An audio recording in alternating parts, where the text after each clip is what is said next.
I knew something was wrong the moment we pulled into the driveway. Not wrong in a dramatic sense. Nothing you could point at. Just that familiar, tight feeling, the one that comes from walking into a room where history lives in the walls. Mom had insisted we come early. Just immediate family first, she'd said. We'll celebrate properly before the guests arrive. Celebrate properly. Those words should have sounded warm. Instead they landed like instructions. Inside, everything looked exactly like the photos she'd sent in the group chat. Perfect table settings. Caterers moving quietly through the kitchen, the kind of polished effort that exists as much for appearances as for enjoyment. My daughter stayed close to me. She always does at these things. Mom greeted us with theatrical affection. The long hug, the exaggerated smile, the commentary about how grown up my daughter looked now, delivered in that tone that never quite feels like praise.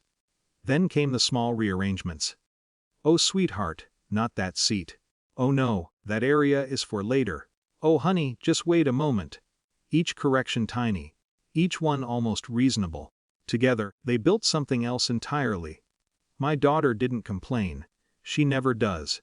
She just grew quieter. I was helping unpack a box of decorations when I heard Mom call her over. There was laughter in Mom's voice. The performance kind. "Come here, let me fix this for you." I turned. Mom was holding one of the guest lanyards. Cream-colored cardstock. Elegant font. A thin gold ribbon. She looped it over my daughter's head with exaggerated care, like crowning someone at a ceremony. People were watching now. My aunt. My cousin, even one of the catering staff paused slightly. Mom stepped back, admiring her work. The tag ready. Lanyard guest, not child, not family, not VIP.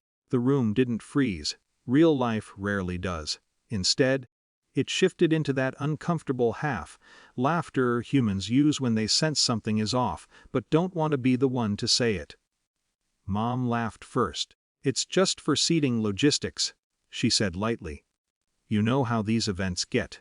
No one challenged it. My daughter touched the tag, confused, not crying, not upset, just trying to understand.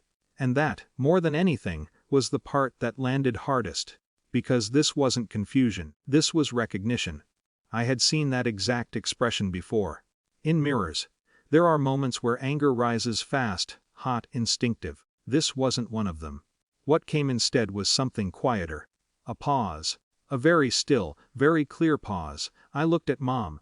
She was already moving on, already socially comfortable, already narrating the next detail of the evening, as though nothing meaningful had occurred.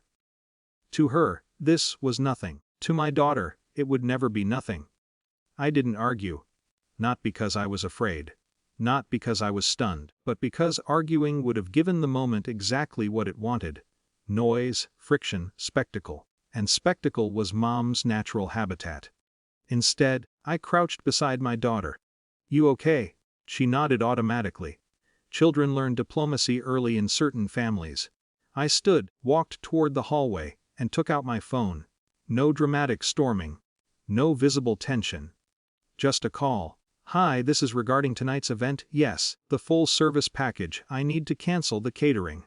A pause on the other end. "Yes, completely." Another pause. "Yes, I understand the policy." No raised voice, no explanation, just process. Then the rental company. Then the bar service. Each conversation calm, professional, final. By the time I returned to the room, nothing had visibly changed. Mom was still laughing, still directing, still orbiting the illusion of control. My daughter stood where I'd left her, fingers resting lightly on the tag. I walked over and gently removed it. No commentary, no eye contact with Mom. Just removal. The first sign came 40 minutes later. A quiet exchange near the kitchen, then another, then a staff member approaching Mom with the particular stiffness of someone delivering inconvenient information. Mom's smile flickered. Only slightly. More guests began arriving. Conversations layered over confusion. "Where's the food? Didn't you book the caterers? What happened to the bar?" Mom's voice grew sharper, though still wrapped in politeness. Phones emerged, explanations attempted, none sufficient. Because logistical absence is hard to negotiate socially. You can reframe words. You cannot reframe missing trucks. I stayed near the edge of the room. Not hiding, not engaging. Just present. People looked at me differently now. Not accusing, not admiring.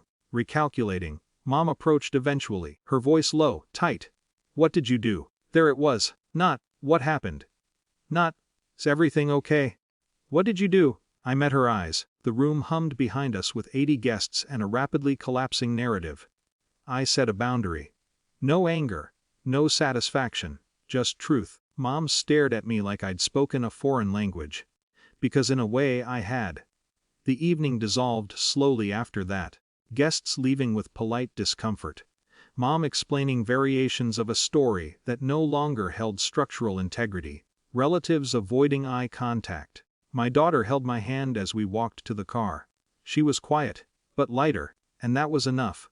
Not victory, not revenge. Just enough.